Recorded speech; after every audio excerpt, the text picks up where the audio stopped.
I'm Steven. That's John. We're from Just Got Played, and we're bringing you MrX's top 25 games of all time.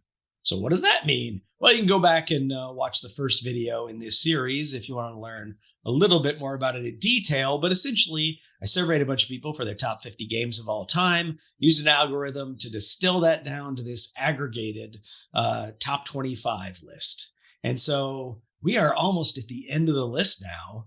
We are talking about number 2 on the list, and that is Merchants and Marauders. So I liked playing a video game when I was growing up called Sid Meier's Pirates, one of my favorite games of all time. I like the romanticized pirates setting of the Pirates of the Caribbean romanticized version, not the gritty historical version. And I like sandbox games. And that's what this is. This is a sandbox, romanticized Caribbean pirates game. What do you want to do? Do you want to be a merchant? Do you want to just sail around looking for the best deals, pulling off epic sales of stuff for a lot of money and getting glory points that way? Great. Do you want to be a marauder? Do you want to sail around the Caribbean looking for other ships to plunder those ships and, get their goods, get glory points that way? Great. You want to take a bunch of that money that you made and go bury it somewhere with a treasure map. You get glory points that way. Great. You want to fight these nations that you've made mad that are sending people after you to try to kill you? Fine. Fight those. Get glory points that way. Go to the tavern and get some rumors and then go try to confirm those rumors sailing around the Caribbean. Get some glory points that way, right? That's all you're trying to do. You're trying to get glory points. And it's a long game, but you can sort of tailor it down by just saying, well, we're only going to play to so many glory points, 5 instead of 10 or 8 instead of 10 or whatever, and so it's nice that not only is it a sandbox game and how you want to get those glory points, but because that's just a simple way of sort of ending the game, you can tailor the game that way. There's some luck here, right? Because you're fighting with other ships. But there's a lot of ways to mitigate the luck. You can go sail around and get equipment for your ship. And it's just, I even played a version of this game online on BoardGameGeek, which was nice because being a long game, it can be a little hard to get to the table. But in that one, you're just sort of doing one turn a day or whatever, basically saying what you're doing and using the dice roller and everything and doing a little bit of role play as well too, right? Because you have a little time to think about what you're typing up or whatever, as you do it. The old diplomacy model.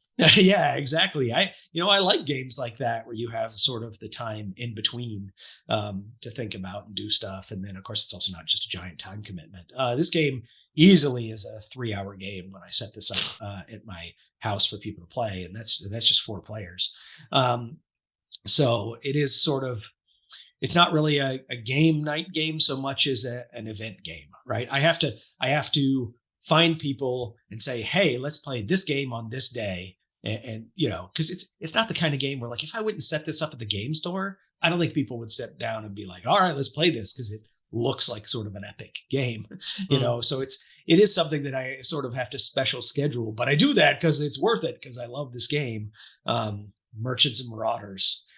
So John, how do you feel about romanticized Pirates of the Caribbean? Certainly is a board game. Back to you, Steven. Now, as you said, it's an event game, so I actually haven't had a chance to play it. It's one of those games that it's so hard to get to the table. I think a lot of people's top 25 list, top 50 list would look different if they could get the games they wanted to the table whenever they wanted. So as you get into the hobby longer, you realize, like, the number one mitigating factor of how good a game is how often you can get it played. And then the quality, of course, plays into that too. But I unfortunately haven't had a chance to play it, but it sounds fantastic. It reminds me a little bit about that Firefly game where you're flying around and it's a sandbox and you're kind of going your own way. And I've heard that the base game's a little bit broken in some ways, but I've heard the expansion makes it wonderful. So it seems like the kind of game that I would enjoy, just running around in the sandbox doing whatever you want. But unfortunately, I haven't had a chance to play it yet. Yeah, people say that to me all the time. I don't remember which Firefly is it, like Out to the Black or something, but yeah, I'd have to look it up, because there's a few Firefly games, yeah. But people are like, oh yeah, if you like Merchants Marauders, you would like that Firefly game, and I'm sure I would. I like space themed stuff too, but for some reason I don't know, this just pirate theme sort of, I don't know, pulls it off for me. It's hard to be a marauder in this game. It's much easier to just be sort of a peaceful merchant and make money, I think, is the general consensus. But at some point, just switching from being a merchant to being a marauder when your friends weren't expecting it and going and plundering them, that's fun too. So, you gotta be prepared for some take that. Yeah. I mean, you don't have to play the game that way, but it can be. Someone, every group has the one person that's going to do exactly that. So you got to be ready for it. Yeah. Maybe we should get Kevin to play and see if he flips the table when I go and raid his ship, Hey, don't raid him without me. Let's do it as a team. Nice. Yeah. All right, cool. Well, geez, man, that is number 2 here for Christmas Eve. Tomorrow, on Christmas Day, we're going to be revealing number 1. But on Mr. X's Top 25 Games of All Time, which is a contest. So make sure that you get your entry in, and you enter by leaving a comment on this YouTube video. So why don't you tell me what's your favorite sort of sandbox game, right? Or, if you have any thoughts about Merchants and Marauders, why don't you share those? If you don't really like sandbox games, why don't you tell me what your favorite pirate game is? If you don't really like pirate games or sandbox games, like, why are you even in this hobby? Why are you watching this video? No, I'm just kidding. Just tell me about your favorite, pirate, sci-fi captain. Yeah. Favorite sci-fi captain. Sure. Yeah. Whatever, movie, music, book. I don't care. Whatever. So at the end of the month, I'll be drawing a winner from all the people who've commented on all these YouTube videos that we've been putting out for this Mr. X's Top 25 Games of All Time. But until then, I'm Steven. That's John. We're from Just Got Played. Thanks for joining us.